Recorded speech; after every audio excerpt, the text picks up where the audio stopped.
The Australian government is going to introduce unrealised capital gains tax for your superannuation, or for my US viewers, that's your 401k.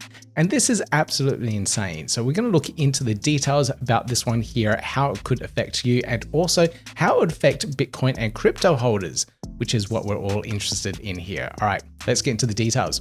Hey everyone, I'm Peter. If it's your first time here, hit that thumbs up, like, subscribe, notification bell on your way in. I like to keep you guys up to date with everything that's happening in the crypto and Cardano ecosystems. Now, this topic conversation came up when I was at the Bitcoin Pizza Day event last week, and I was talking to a few Bitcoin holders there, and obviously they have a lot more Bitcoin than I ever can possibly imagine. But these guys here were complaining about the government's brand new bit of legislation that will tax unrealized capital gains in their superannuation funds. And I thought, wow, this is absolutely insane. How can the government do this? This is taxing profits before you've actually made them. And the guys were talking about the things they had to do to get around this. And I thought it was insane. So let's have a look at the details here. So this is the Treasury Laws Amendment Better Targeted Superannuation Concessions Bill 2023. You can see here it's gone through multiple readings of the Australian Parliament as well, but this is the details.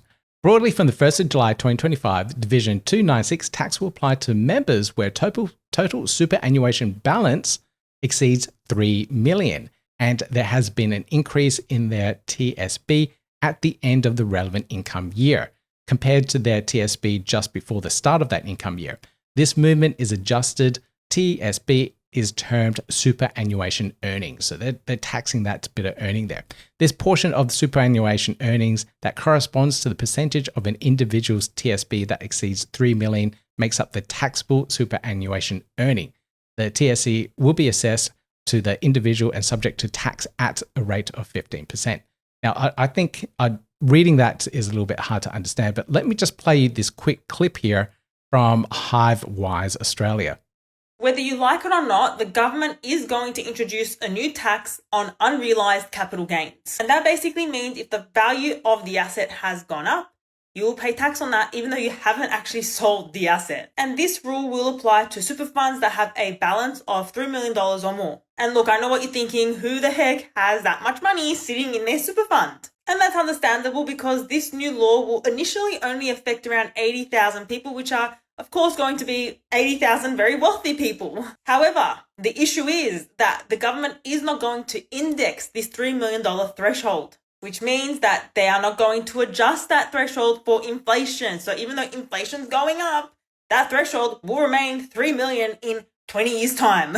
But what I'm most concerned about is that the government, the whole idea behind taxing unrealized gains, because nowhere else in the tax law can you tax unrealized capital gains. It is not realized. You have not disposed or sold of the asset in order to pay tax on it. It makes no sense. It's a horrible policy and it is inconsistent with fundamental tax principles. They're basically just making up the rules now as they go. I mean, what's next? You're going to start taxing unrealized gains on other types of assets outside of super funds? Shouldn't give them any ideas, but who knows if that's what they're doing now. And so if this legislation passes through Senate, that's all that they have to do to get it through, then super funds from 1 July 2025 will be taxed at an additional 15% if they have a balance above $3 million, which means that those funds will be taxed at 30%. So it doesn't really become an effective tax environment anymore. If we think about this deeper, whilst it initially will affect just a small amount of the population, in the long run, by the time we all get to retirement,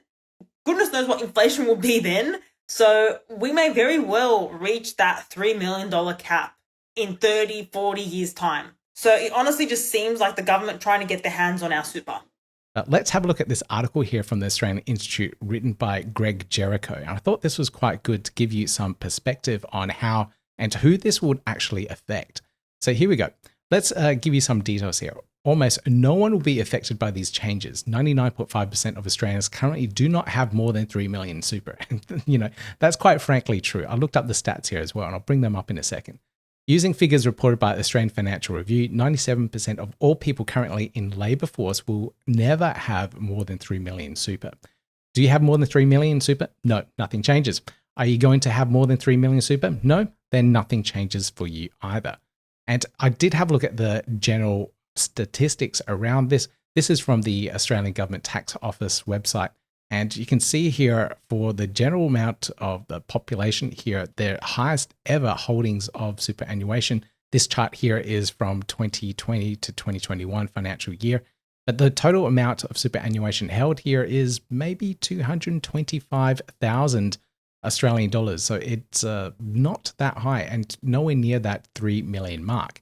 So let's jump back to the article here. Now, a little bit further down, the article does give you a bit of a reality check of how much you'd have to earn to actually get 3 million of super in your account. So let's have a look at the scenario here. So how much money? Well, let's create an 18-year-old who just left school and see how they go. So they'll start the full-time job earning $106,277 a year. That sounds pretty good, especially with a year 12 certificate. So no degree of any sort.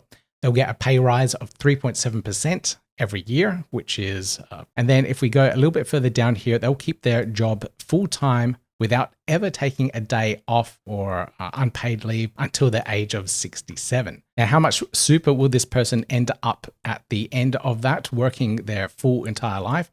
According to the calculator on Smart Money, 2.1 million. So it's still not quite at that point of that 3 million mark. Now, of course, there is inflation and other factors that you need to take into account, but the majority of Australians just won't be touched by this 3 million threshold for their superannuation.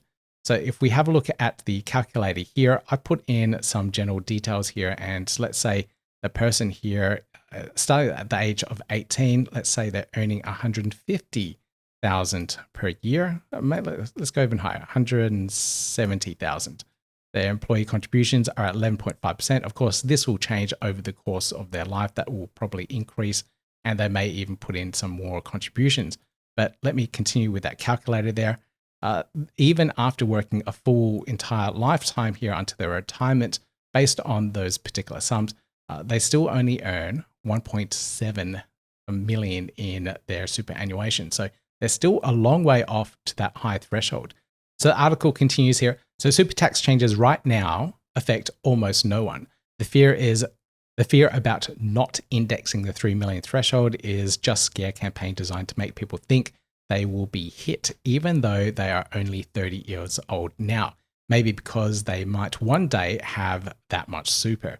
And realistically, like we saw here, it's kind of hard to see that the general individual will ever make it to that point. Now, what about crypto and Bitcoin holders? In general, if you're just holding those crypto assets, you don't get taxed for the unrealized gains. You only get taxed on it when you're disposed of those particular assets. But there are people that do have self-managed super funds. And if you do hold crypto assets in there, which is an option, you could be affected by this. And it's something that you might need to think about. Now, there's lots of benefits of having a self-managed super fund. And this article from MLC goes through a lot of it here. And one of it is to, one, access more investment options. So not just going through index funds, which your super might have, but also tap into other things such as stamps, coins, and even physical gold. And in our case, for a lot of crypto holders, put in their BTC, their Bitcoin, and other crypto assets. So it makes things really appealing because you can have a broad scope and range of things that you can tap into. And it gives you a lot more control. But the main thing here is that it gives you this really good tax benefit. So you're entitled to the same tax rates that are available through super. So your investment returns is taxed at a maximum of 15%, provided that your self-managed super fund is a complying fund, rather than your personal income tax rate, which could be as high as 45%. So this is definitely something for the high income earners out there. Now, if you were to hold Bitcoin or crypto within your self-managed super fund, you could see this unrealized capital gains tax hit you quite hard. Because if you look at the price of Bitcoin over the last 10 years, it has gained a lot of traction and has risen in price quite a lot. And because of that, you'll be paying tax on those unrealized capital gains, even though you didn't sell your assets. So this is something that you really need to think about if you were having your crypto assets within your self-managed super fund. And I think this is what really spooked a lot of the guys at the Bitcoin meetup the other week, because they now had to move assets around to try and manage their super funds and their crypto assets. So for me, myself, I'm nowhere near this level, but there are a lot of guys there that were talking about this and complaining about how they're going to manage their crypto assets. So let me know in the comments down below, guys, what you think about this taxing of unrealized capital gains in your superannuation. I know there's a lot of benefits here. It's trying to encourage people to invest in different sectors rather than just property and having it in their super. So it could potentially free up property on the market. But there's some other really weird stuff, like politicians not needing to pay this particular tax, so they're exempt for it or have it delayed for a number of years. So there's a lot of things in there that doesn't really quite add up. And of course, it opens up the government to potentially tax unrealized capital gains in other parts of the tax system too. So we don't really know what's going to happen here. And personally, I don't think it's a really good idea. But let me know in the comments down below. Now, please note, I'm not an accountant or financial planner, and all of the information that I talk about here is for informational and educational purposes only. So if you are needing some more advice about this, please reach out to a financial planner, and there are plenty out there that you can talk to help manage you through this tax landscape. Now, if you enjoyed this episode, make sure you hit that thumbs up, like, subscribe, notification bell on your way out. I'll see you guys in the next video.